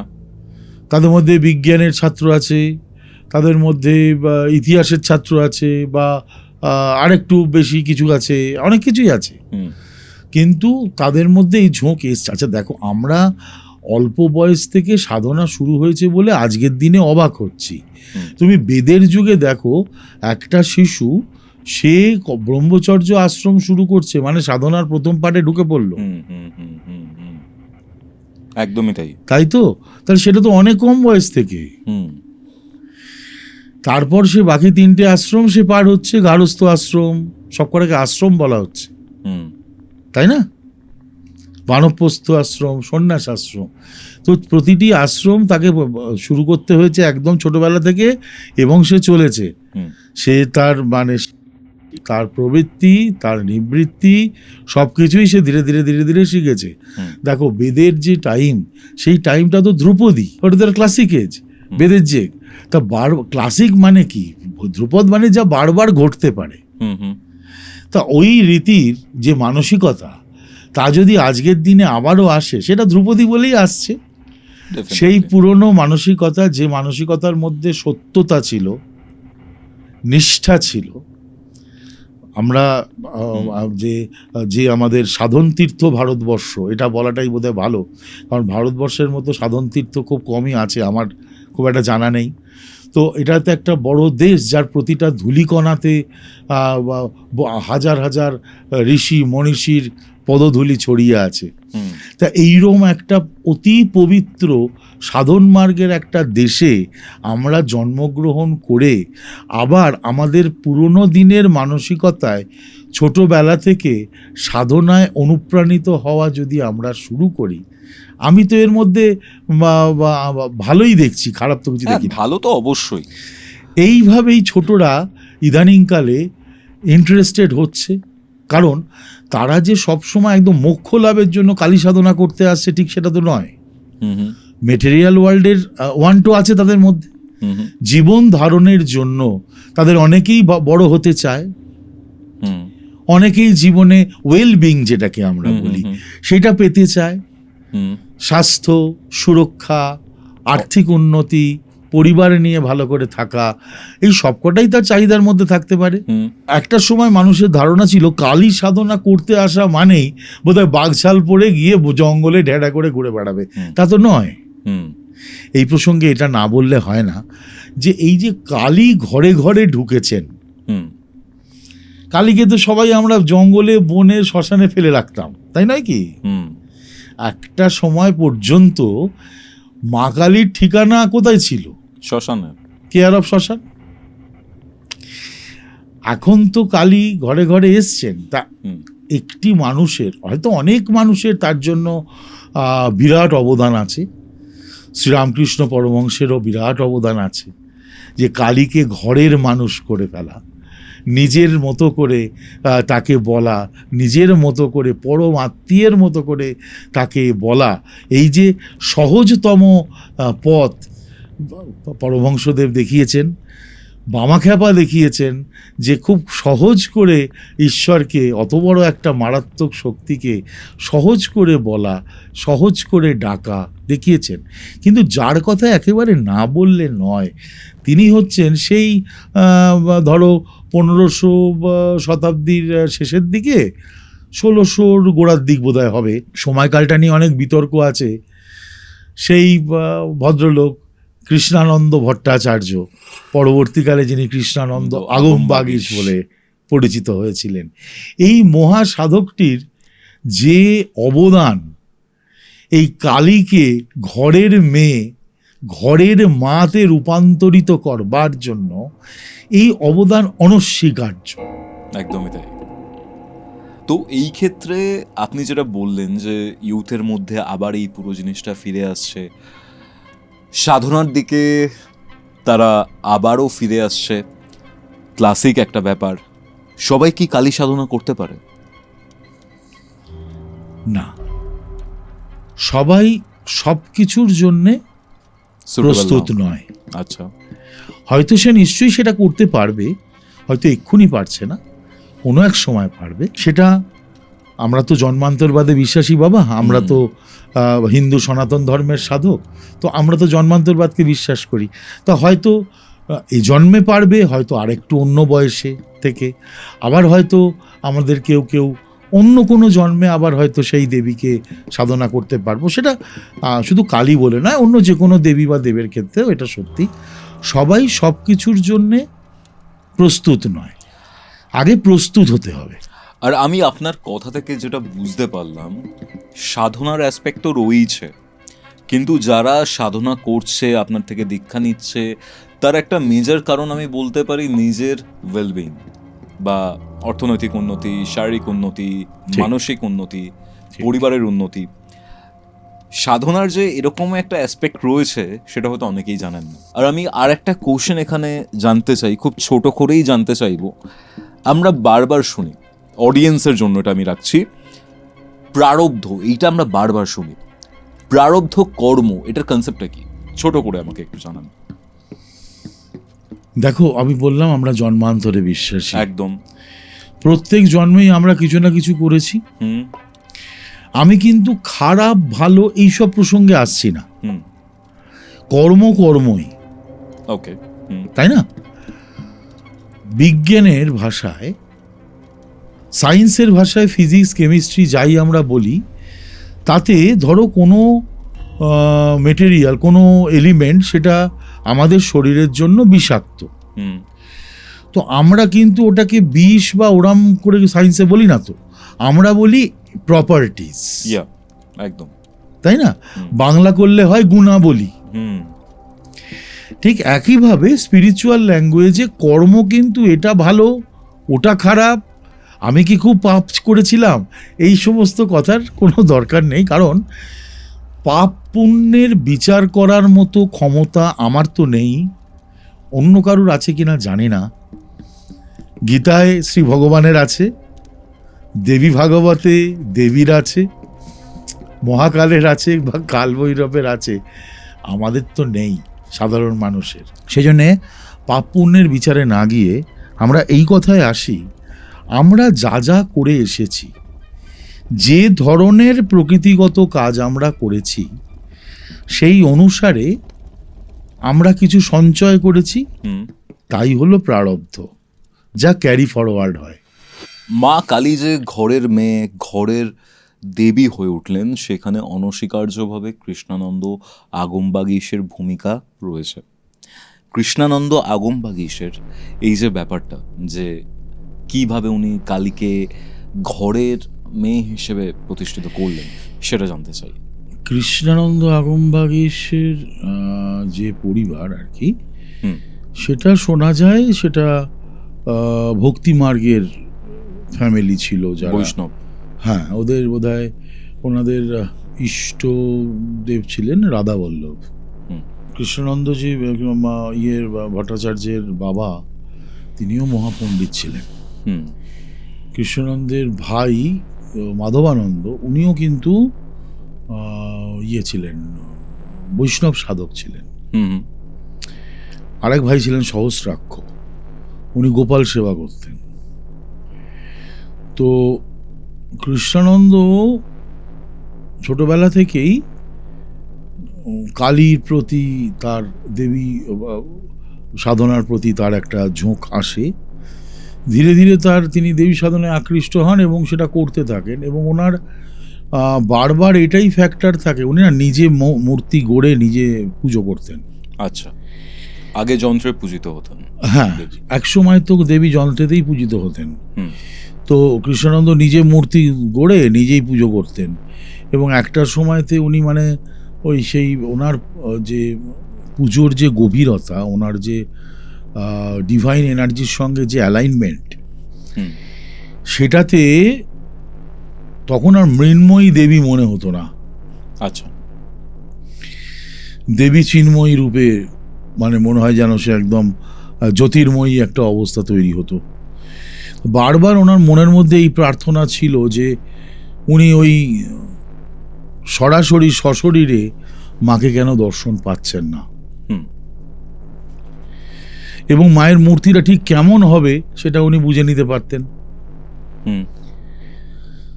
তো ওই সময় কোনো সময় উনি জানতে পারেন, সেটা মায়ের আদেশ হোক, স্বপ্নাদেশ হোক, যাই হোক, যে উনি পরের দিন সকালবেলাতে যাকে দেখবেন প্রথম মহিলা, সেই রকমই মূর্তি আমার হবে। তো শোনা যায় উনি নাকি পরের দিনকে দেখেছিলেন। একদল বলে যে স্নান করতে যাওয়ার সময় দেখেছিলেন গঙ্গায়, আর একদল বলেছিলেন যে না, বেরিয়ে দেখেছিলেন। কিন্তু যে দুটো গল্পের একটা জায়গায় মিল আছে, যে উনি এক মহিলাকে দেখেন যার রং শ্যামবর্ণ এবং তিনি ওই আটপৌড়ে করে একটু খাটো শাড়ি হয় না গ্রামে মেয়েরা পরেন, তো এক হাতে ওই গোবর দিয়ে ওই ঘুঁটে দেন, তো ওইরকম পাঁচিলে দিচ্ছেন এবং প্রায় ঘরমাক্ত, তার কপালে সিঁদুর ঘেটে গেছে। তো ওই সময় কৃষ্ণানন্দকে দেখে উনি ঘাড় ঘুরিয়ে দেখেন, কৃষ্ণানন্দকে দেখে উনি লজ্জায় পড়ে যান এবং জিভ বার করে ফেলেন আর কি। ঠিক ওই ছবিটা কৃষ্ণানন্দের মাথায় ধরে যায়। আচ্ছা, তো পরবর্তীকালে ওইভাবেই উনি মূর্তি করেন। তো ওই রকমই মূর্তি কিন্তু এখন আমাদের ঘরে ঘরে পূজিত হচ্ছে, কারোর কাছে পটে, কারোর কাছে ঘটে, কারোর কাছে বিগ্রহে, বিভিন্ন রকম ভাবে। মা দক্ষিণাকালী ওই যে ডান পা এগিয়ে রেখে ওই গ্রাম্য বধূটি চৌকাঠের ওপর ডান পাটা এগিয়ে দিয়ে সে ওইটা দিচ্ছিল, ওই পশ্চাৎটাই শোনা যায় কৃষ্ণানন্দর হাত থেকে বেরুলো। হ্যাঁ, তো ওইরকম মূর্তি তো আমরা এখন পূজিত হয়। এই যে আমার ধারণা যে এই সত্যি সত্যি ঘরে ঘরে ওই ঘরের মানুষ হিসেবে মা কালীকে বরণ, এই কনসেপ্টটা আমার ধারণা ওই মহাপুরুষের থেকেই এসেছে। তার কারণ এখানে আর একটা কাহিনী শোনা যায় যে উনি মায়ের পুজো করছেন রাত্রিরে, তখন তো ওনার মধ্যে একটা দ্বিধা ছিল, মানে উনি দেবীকে ভোগ দেবেন বলে ঠিক করেছেন যে উনি ওনার বাগানেতে কলা টলা হয়েছিল, রাত্রিরের ভোগে উনি ওটা দেবেন, কিন্তু পরে দেখেন যে ওনার ভাই ওই কলা নিয়ে গিয়ে গোপালের ভোগে লাগিয়ে দিয়েছে। তখন ওনার ভেতর দ্বিধা ছিল যে এটা তো আমি দেবী ভোগে লাগাবো বলেছিলাম, গোপাল ভোগ পেল, তাহলে এটা ঠিক হলো না, এরকম ব্যাপারটা ছিল। পরবর্তীকালে কিন্তু এই দ্বিধা ওনার চলে যায়। আচ্ছা, যখন দেখে যে পরবর্তীকালে উনি গভীরভাবে মহাপণ্ডিত মানুষ তো, এবং অত্যন্ত উচ্চকোটির সাধক, অত্যন্ত, তো এবং কি লেভেলের সাধক তুমি ভাবো না, মানে তন্ত্রের সেই সময় তদানীন্তন যা পুঁথি পাওয়া গেছিল তার নির্যাস হিসেবে উনি প্রথম সংকলন তৈরি করেন বৃহত্তন্ত্র সার, যা তন্ত্র সাধকদের একটা ব্রহ্মা বিষ্ণু মহেশ্বরের মতো একটা পুঁথি, যা প্রয়োজন পড়বেই, সিলেবাস। ঠিক আছে, তা কতখানি মহাপণ্ডিত আর কতখানি তার দখল থাকলে সে ওই সংকলনটা করতে পারে। অত্যন্ত উচ্চকোটির সাধক, এবং কোনো একটা সময় তার সাধনায় উনি ব্যস্ত ছিলেন, তার ঘর বন্ধ ছিল, এবং উনি ওই পায়েস দিয়েছিলেন মাকে। আচ্ছা, এবার এরপরে পায়েস দেওয়ার পরেতে, মায়ের ভোগের পরেতে তো তন্ত্রে আমরা কি করি, আচমনিয়ম আবার দিই হাত ধোয়ার জন্য মাকে, মুখ ধোয়ার জন্য, তাই না? তো ওই সময় ঘরের ভেতরে একটি আওয়াজ আসে পুরুষ কণ্ঠের, বলে যে কৃষ্ণানন্দ, মায়ের এখনো খাওয়া হয়নি, তুমি এখনই তাকে হাত মুখ ধোয়ার জল দিচ্ছ, মা তো এখনো হাত রাখছে, তোমার ওই ফুল ইত্যাদি স্তূপে পায়েসের বাটি চাপা পড়ে গেছে। আচ্ছা, উনি তখন দেখেন যে হ্যাঁ সত্যিই তাই, উনি যে রেখেছেন যে অনেক ফুলপত্রের মধ্যে পড়ে গেছে, উনি আবার বার করে আবার দ্বিতীয়বার নিবেদন করেন, এবং এইবার উনি দেখতে পান যে ঘরের মধ্যে দাঁড়িয়ে রয়েছে এক প্রকাণ্ড দীর্ঘাকৃতি এক সাধু মহারাজ। তো প্রথমটায় কৃষ্ণানন্দ বুঝতে পারেননি, পরে উনি বোঝেন যে ইনি তো যে সে সাধু নন, কেননা ঘরের দরজা ছিটকিনি দেওয়া, ওই কুটিরটির মধ্যে উনি একা, কৃষ্ণানন্দ, এই বদ্ধ ঘরের মধ্যে ঢুকলেন কি করে? তারপর কৃষ্ণানন্দজি তার পরিচয় জিজ্ঞেস করেন, তখন সাধু মহারাজ বলেন যে উনি জটাধারী বাবার কথা আমরা শুনেছি, উনি তাই।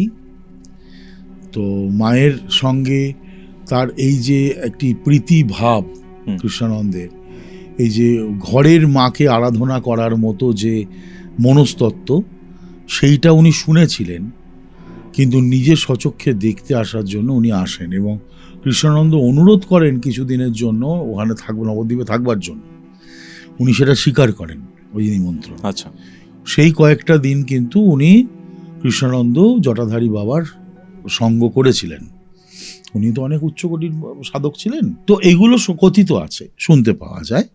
কিন্তু মোদ্দা কথা এই, উনি এক মহাপণ্ডিত, কৃষ্ণানন্দ ভট্টাচার্য বা কৃষ্ণানন্দ আগমবাগী যাই বলো, গৌড়বঙ্গে তন্ত্র সাধনার ক্ষেত্রে ওনার অবদান অনস্বীকার্য। যে কোনো তন্ত্র সাধক এই কথা স্বীকার করবেন যে তন্ত্র সাধনার যে জটিলতা ছিল একটা সময়, যে সংকলন বৃহত্তন্ত্র সারে উনি করে গেছেন, উপযুক্ত গুরুর পরামর্শে কোনো তন্ত্র সাধক যদি সাধনার থিওরিকে ফলো করার মতো ক্ষমতা রাখেন, তাহলে তিনি ঠিক ঠিক লক্ষ্যে পৌঁছানোর দিকে এগিয়ে যাবেন।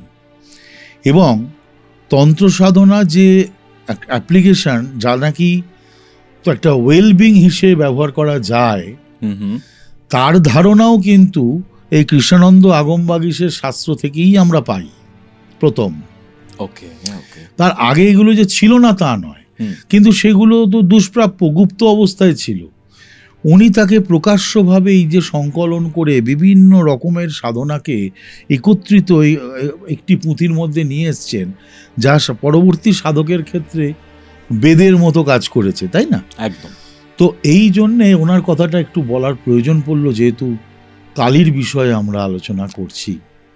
আমার এখানে একটা প্রশ্ন রয়েছে, সেটা হচ্ছে যে মা কালীকে ঘরে কি পুজো করা যায়? হ্যাঁ, যায়।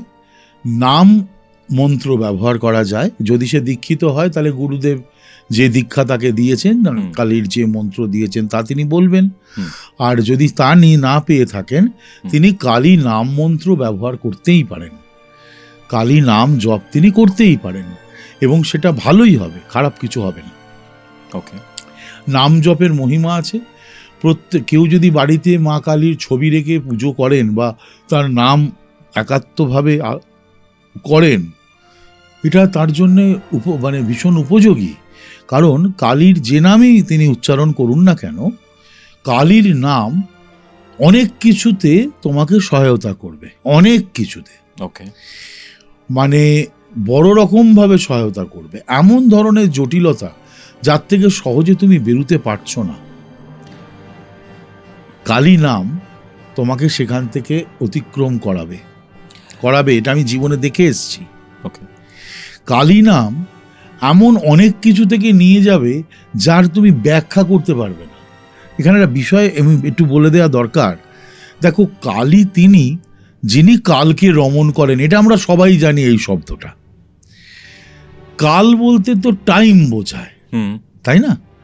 তাহলে কালীকে যিনি ডাকেন, তিনি বেসিক্যালি টাইম ট্রাভেল করেন। যে সময়ের পাঁকে পড়ে তুমি এখন হাবুডুবু খাচ্ছ, কালী তোমাকে ওই সময়কে ফাস্টার করে দিয়ে অতিক্রম করে দিতে পারেন। সেই জন্য কালী নাম, আমার তো মনে হয়, যদি নাম সাধনা কেউ করেন মনে মনে বা অহরহ কালী জপ করেন, তিনি তো বুদ্ধিমান ব্যক্তি। অনেক ক্ষেত্রেই অনেকে আপনার শিষ্যের মতো বিভিন্ন অবস্থায়, বিভিন্ন প্যাথেটিক কন্ডিশনে রয়েছে, ভয় পাচ্ছে, বাড়িতে ভয় পাচ্ছে, বাট সে হয়তো কিছু উপায় করে উঠতে পারছে না। মা কালীর কি এমন কোনো মন্ত্র রয়েছে যেটা জপ করলে তারা সুরাহা পেতে পারে বা সাময়িকভাবে তারা একটা বেটার জায়গায় আসতে পারে? 100 বার। কালী নাম যে করবে তার ত্রিভুবনে কোনো ভয় নেই। আমি বলছি একটি বিশেষ নাম মন্ত্র, যে নাম মন্ত্রটি যে কোনো ধরনের ভয়, শুধু প্যারানর্মাল অ্যাক্টিভিটি বলে নয়, অনেকে এমনি ঘরের কোণে একা থাকতে ভয় পায়, বা বাইক চালাতে গিয়ে ভয় পায়। হ্যাঁ, অনেক কিছুতে, সে ট্রাভেল করতে গেলেও অনেকে ভয় পায়, অনেকে গাড়ির সামনে বসে রান করতে ভয় পায়, কেউ নিজের ঘরের বাথরুমে চান করতে ভয় পায়। অনেক সাধারণ মামুলি কারণে মানুষের ভয় হয়। মা হয়তো বলেছেন, কি বাবা হয়তো বলেছেন, ছাদে গিয়ে এই জামাটা মেলে দিয়ে এসো, সে ভয় পাচ্ছে, ছাদে উঠতে পারছে না। আচ্ছা, এরকম ভয় তো রেগুলার হয়। রাস্তায় একা কোনো একটা, দেখবে অনেকেরই এটা, তার আমার সঙ্গে একমত হবেন, কোনো একটা রাস্তা তার বাড়ির থেকে অনতি দূরে, সেখানে কোনো একটা বাঁক বা কোনো একটা গাছের পাশ দিয়ে বা কোনো একটা পুকুর পাড় দিয়ে পেরুতে হবে, ওইটুকু পার হতে তার প্রবল ভয়। সেটা হয়তো দেখা যাবে মানে ওই 300 মিটার 400 মিটার অঞ্চল, হুম। কিন্তু ওইটুকু পেরুতে তার একদম মানে প্রচন্ড ভয় তার নাবিশ্বাস ভেতরে। উঠে। হ্যাঁ, যে কোনো ধরনের ভয়েতে আমি এই যে মন্ত্রটি বলছি এটা সবাই করতে পারবেন, তার জন্য দীক্ষিত অদীক্ষিত হওয়ার কোনো প্রয়োজনীয়তা পড়বে না। যে কেউ যে কোনো পরিস্থিতিতে এই মন্ত্র আনন্দে ব্যবহার করতে পারবেন। হুম। এই মন্ত্রটা আমি আগেই বললাম যে কেউ ব্যবহার করতে পারেন। যদি তিনি কোনো কিছুতে ভয় পান, কোনো কিছুতে আটকে আছেন অনেক দিন ধরে, আপ্রাণ এই মন্ত্র করুন। শুতে বসতে খেতে উঠতে যতক্ষণ তার পক্ষে সম্ভব তিনি করুন। ওম নমঃ ভগবতী কালিকাবে নমঃ।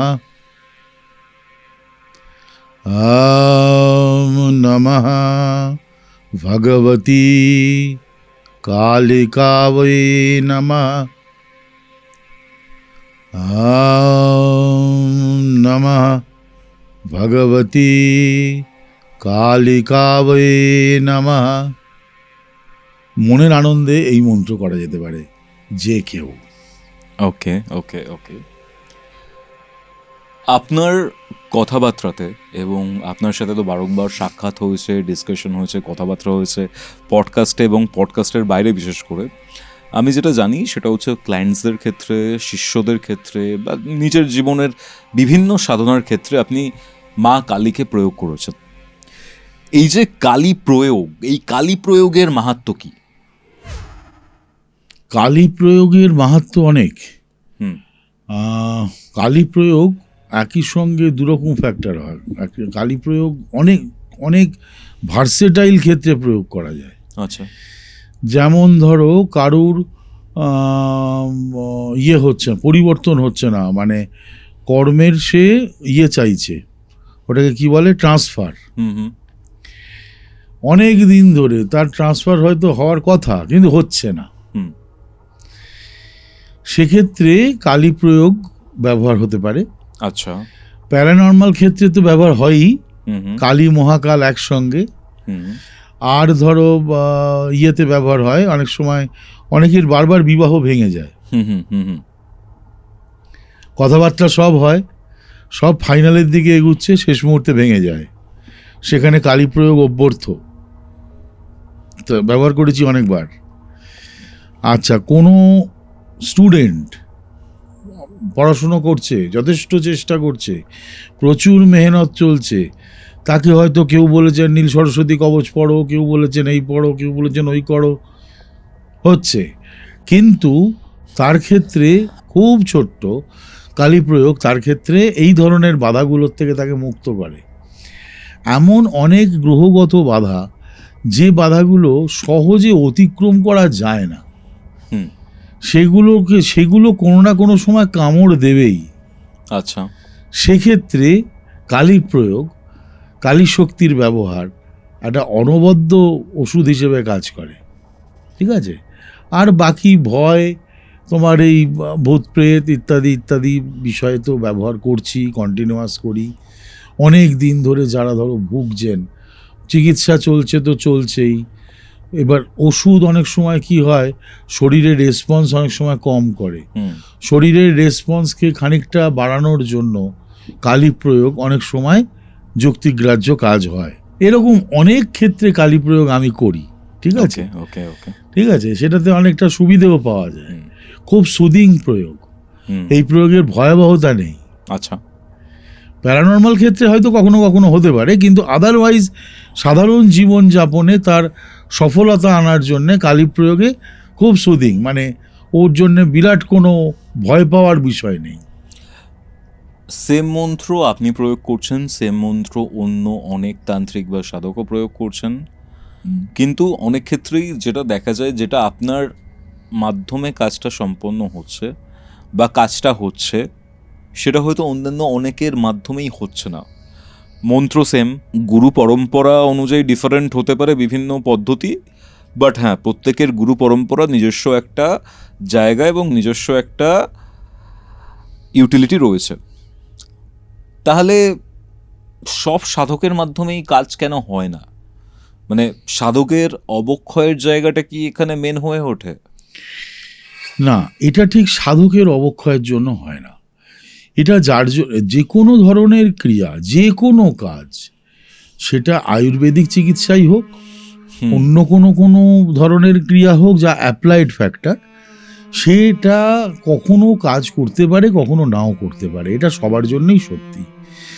কোনো তন্ত্র সাধক সেটা করেছেন বা সেটা ঘটেনি, এই বিষয়টা ঠিক এত সরলীকরণ করে বুঝে নেওয়া যাবে না।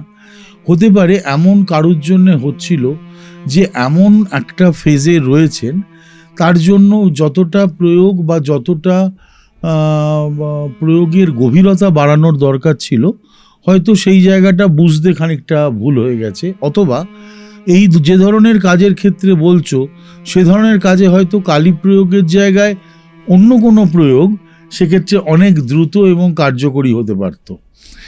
এইগুলো অনেক কিছু বিষয় সেখানেতে ফ্যাক্টর আছে। ওটা ঠিক বলা ওইভাবে সম্ভব নয় যে সেটা কেন হলো না বা কি জন্যে হয়নি।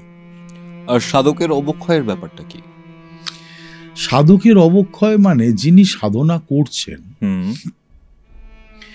তার মনস্তাত্ত্বিক যে স্টেজ, সেইখানে যখনই অন্য অনেক কিছু কালো বস্তু ঢুকতে শুরু করবে, তখন তার অবক্ষয়ের রাস্তা তিনি নিজেই করা শুরু করবেন। যেমন সাধন জীবনে প্রথম একটা উৎপাত আসে, সেই মানে অন্তত তন্ত্র সাধনার জীবনের কথা আমি বলি।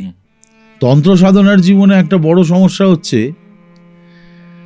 সাধনা কয়েকদিন শুরু করার পর 2-5টা প্রাণায়াম শিখে অভ্যেস করার সঙ্গে সঙ্গে, কিছুদিন ধরো এমন কিছু প্রাণায়াম আছে যা আমাদের সাধনার সঙ্গে যখন আমি শিষ্যদের শেখাই, তো সেই প্রাণায়াম কিছুদিন অভ্যেস করার পরেতেই গোটা শরীর রোমাঞ্চিত হতে শুরু করবে, তার শরীর স্থির হওয়া শুরু করবে, তার মনের ভয়ঙ্কর অস্থিরতা ঝট করে কমতে শুরু করবে। এরপর তার সঙ্গে রিলেটেড ধরো প্রিপারেটরি সাধনা চলছে, মূল দীক্ষায় আসবার আগে কোনো প্রিপারেটরি অবস্থান চলছে, তখন যে ধরনের মন্ত্র বা যে ধরনের প্র্যাকটিস তাকে দেয়া হচ্ছে বা আমি দিই, সেগুলোতে তার শরীরের মধ্যে অনেক রকম পুলক অবস্থান আসতে শুরু করবে, অনেক রকম আনন্দ ভেতরে আসতে শুরু করবে। কখনো বা যে কিছুই করতে ইচ্ছে করছে না, চুপ করে স্থবির হয়ে বসে থাকতে ইচ্ছে করবে, এরকম অনেক কিছু ঘটবে। এইগুলো অবধি যতক্ষণ চলছে ঠিক আছে। এইবার কিছুদিন বাদের থেকে অনেক শিষ্যার মনে হতে পারে, এটা শুধু আমি আমার ক্ষেত্রে বলছি না, আমি নর্মাল তন্ত্র সাধনার ক্ষেত্রে বলছি, কিছুদিন বাদের থেকে মনে হতে থাকে যে আমি একটা হেভি কিছু করছি, আমি একটা মারাত্মক কাণ্ড করছি, আমার শরীরে এইগুলো হচ্ছে, তার মানে আমি খুব শিগগিরই একটা বিরাট মানে কিছু একটা হব আর কি, মানে একটা বেশ বড় সড়ো মান্যিগুণ্যী সাধক হব, নিশ্চয়ই হবে না আমি বলছি না, কিন্তু এই ভাবনাটা গোড়ার থেকে তার ওপর বিপরীত ক্রিয়া করবে। আচ্ছা, এই ভাবনাটা যখন মাথার মধ্যে ঢুকবে যে আমি একটা বেজায় সাংঘাতিক কাণ্ড কিছু করছি, এইটা মাথায় যত বসতে শুরু করবে, নিজেকে হনু ভাবা, তখন তার অবক্ষয়ের প্রথম ভিত স্থাপন হয়ে গেল। এরপর সে কিন্তু খুব পারফেক্টলি এগুতে পারবে না। এরপর যে টক্সিনগুলো তার শরীরে আসবে, তার মধ্যে একটা হচ্ছে আলস্য। আচ্ছা, সবেতেই তার একটা আলসেমি লাগবে, আজকে করব না কালকে বসি, সকালে না থাক বিকেলে বসে নি, গুরুদেব তো বলেছেন একবেলা করতেই হবে, তো বিকেলে বসে নি, বিকেলে গিয়ে মনে হলো আজকের দিনটা তো চলেই গেল, কাল থেকে এমন সাধনা করব প্রোক্রাস্টিনেশন, যে হ্যাঁ পৃথিবী মানে ব্রহ্মাণ্ড টলে যাবে। আলটিমেটলি এই কাল করতে গিয়ে কাল মহাকালে গিয়ে ঠেকবে। কিন্তু প্রাথমিক লেভেলেই কোনো সাধক, সে যে মার্গেই তিনি থাকুন, তার প্রথমেই যদি তার নিজেকে নিয়ে একটা বেশ মানে একটা কেউ কেটা ভাব ভেতরে আসতে শুরু করে, হ্যাঁ, এইটা তার প্রথম অবক্ষয়। যারা Even যে কোনো সাধনার ক্ষেত্রেই হতে পারে, যে কোনো সাধনার ক্ষেত্রে, শুধু তন্ত্র সাধনার কথা আমি বলিনি। একদমই তাই।